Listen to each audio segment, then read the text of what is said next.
Assalamualaikum warahmatullahi wabarakatuh. Di sini saya akan mempresentasikan tentang mazhab Hanafi, kemunculan, perkembangan, dan pengaruhnya.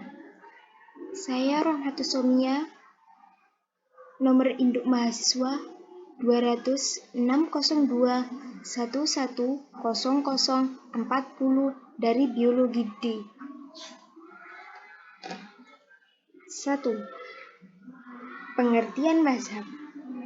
Mazhab berasal dari bahasa Arab yang berarti jalan yang dilalui atau dilewati.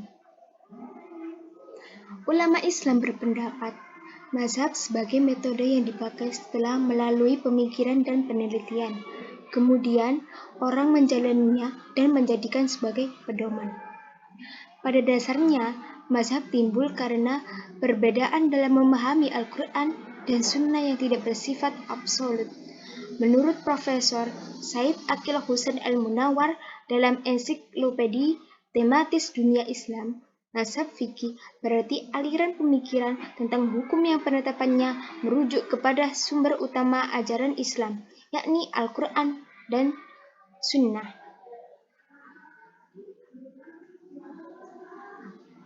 Di sini, saya akan menjelaskan tentang kemunculan mazhab Hanafi dan perkembangan mazhab Hanafi dan pengaruh mazhab Hanafi.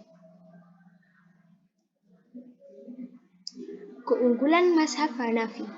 Mazhab yang berasal dari Imam Abu Hanifah dan murid-muridnya yang didasarkan pada pemikiran pendahulunya. Mazhab ini disebut Ahlu Ra'yi pada masa tabi'in dari seluruh muslim sunni di dunia. Wilayah yang menganut mazhab Hanafi antara lain ada 9. Yang pertama, Turki, Palestina, Maladewa, Syria, Sri Lanka, Bangladesh, Mesir, Lebanon, dan Pakistan.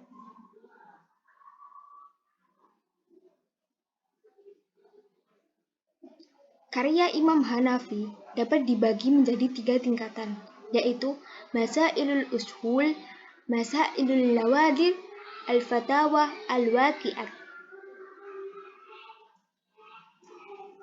Masailul Usul adalah masalah-masalah pokok yang merupakan kumpulan kitab yang bernama Zahirul Riwayat yang terdiri dari 5 bab: Al-Mabsus, Al-Jami'us Shaghir, Al-Jami'ul Kabir, As-Sairul As-Shaghir, As-Sairul Kabir, dan Az-Ziyadah. Masailul Nawadir adalah yang berisi persoalan yang diriwayatkan oleh Imam Abu Hanifah. Al-Fatawa Al-Waqi'at yaitu pemikiran Imam Abu Hanifah dan ulama-ulama Hanafiyah.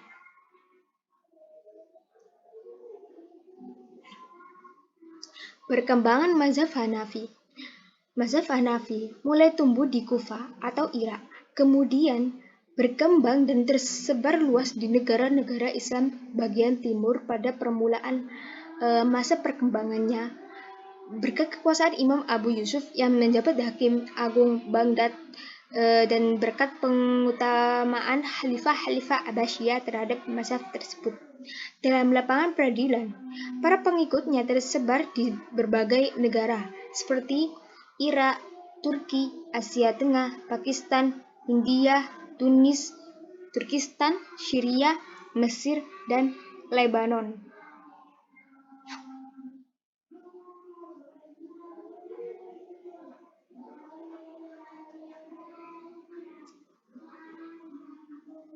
Yang ketiga yaitu pengaruh mazhab Hanafi. Pengaruh mazhab Hanafi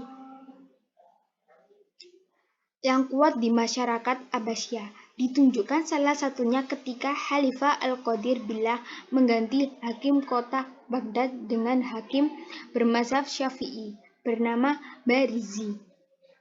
Menurut Ahmad Timur dalam buku Nazhar Tarihil Qudus Al-Mazali Al-Fiqhiyah Al-Arba'ah, kebijakan tersebut memicu konflik di masyarakat bawah.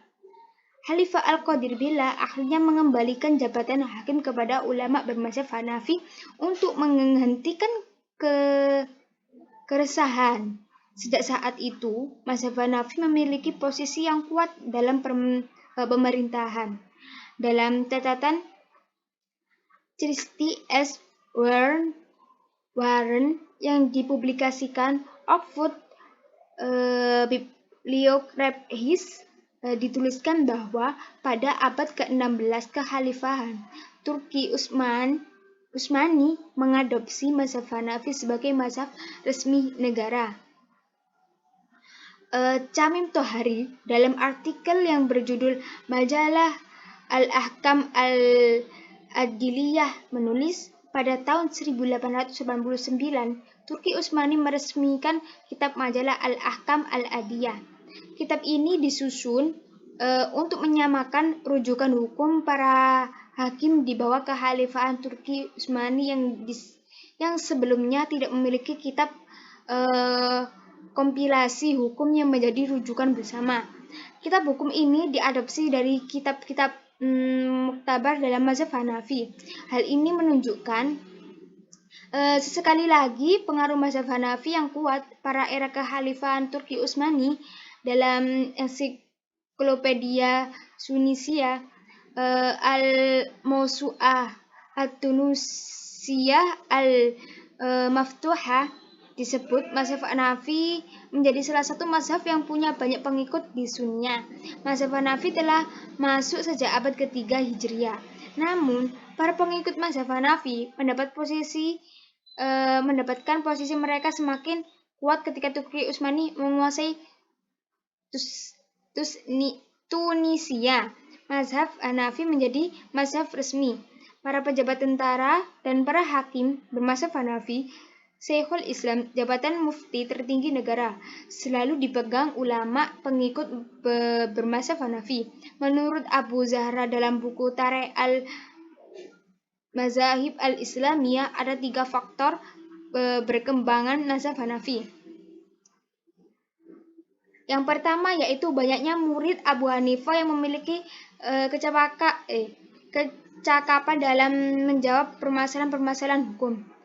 Mereka menguasai metode pengambilan keputusan hukum Abu Hanifah, pendapat-pendapat pendiri mazhab dan dasar-dasar yang digunakannya. Yang kedua yaitu pengembangan teori pengambilan keputusan hukum. Pada saat yang bersama, pengikut mazhab lain belum menyadari pentingnya pengembangan teori tersebut. Misalnya tentang proses penemuan alasan hukum atau biasa disebut ilat al-hukum. Dengan memahami alasan di balik suatu keputusan hukum, mereka dapat melakukan analogi untuk kasus-kasus baru. Yang ketiga yaitu penyebaran ke wilayah yang memiliki adat istiadat yang beraneka macam. Hal ini akan menguji kemampuan para hakim bermazhab Hanafi menjawab permasalahan yang timbul. Pengalaman ini membuat para ulama pengikut mazhab Hanafi dapat mengembangkan metode pengambilan hukum dan mengompilasi fatwa yang sangat kaya.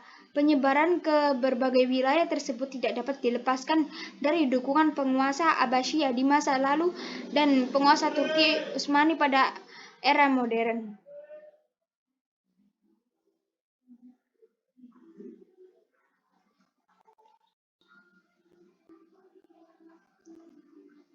Pengaruh mazhab Hanafi dapat dilihat dalam sejumlah praktik masyarakat di negara-negara yang mengikuti mazhab tersebut. Salah satunya praktik ibadah yang didasarkan kepada mazhab Hanafi adalah azan yang digunakan di sebagian masjid di India, Afghanistan. Praktik ibadah lain yang didasarkan kepada mazhab Hanafi adalah cara berwudu dengan cara duduk di tempat yang tinggi seperti bangku. Di tempat wudu di masjid-masjid Turki, negara yang banyak ditemukan penganut mazhab Hanafi, disediakan bangku duduk di depan keran-keran wudu.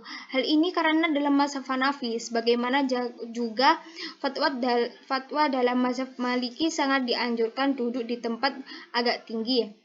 Al-julus fi makanin murtafi'in saat berwudu. Tujuannya untuk menghindari percikan air bekas wudu yang menurut sebagian pendapat dinilai najis. Hal ini sebagaimana dijelaskan Ibnu Abidin Al-Hanafi dalam kitab Al-Dur Al-Mukhtar Syarah Rad Al-Mukhtar. Praktik berwudu dengan cara duduk tentu tidak akan dijumpai di masjid di Indonesia yang umumnya mengikuti mazhab Syafi'i dan tidak menilai najis berkas air wudu. Pada umumnya juga, tempat wudu di masjid Indonesia tidak disertai bangku masyarakat muslim Indonesia yang berwudu dengan cara berdiri.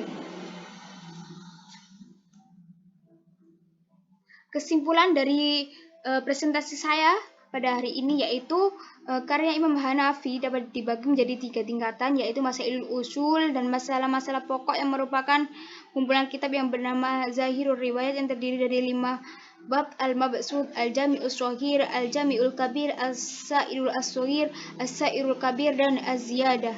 Tingkatan yang kedua adalah Masailun Nawadir yang berisi persoalan yang diriwayatkan oleh Imam Abu Hanifah, dan tingkatan ketiga adalah Al-Fatwa Al-Waqi'at, yaitu pemikiran Imam Abu Hanifah dan ulama-ulama Hanafiyah. Mazhab Hanafi pada masa Khalifah Bani Abbas merupakan mazhab yang banyak dianut oleh umat Islam, dan pada pemerintahan kerajaan Utsmani mazhab ini merupakan mazhab resmi negara. Sekian presentasi dari saya, kurang lebihnya mohon maaf. Wassalamualaikum warahmatullahi wabarakatuh.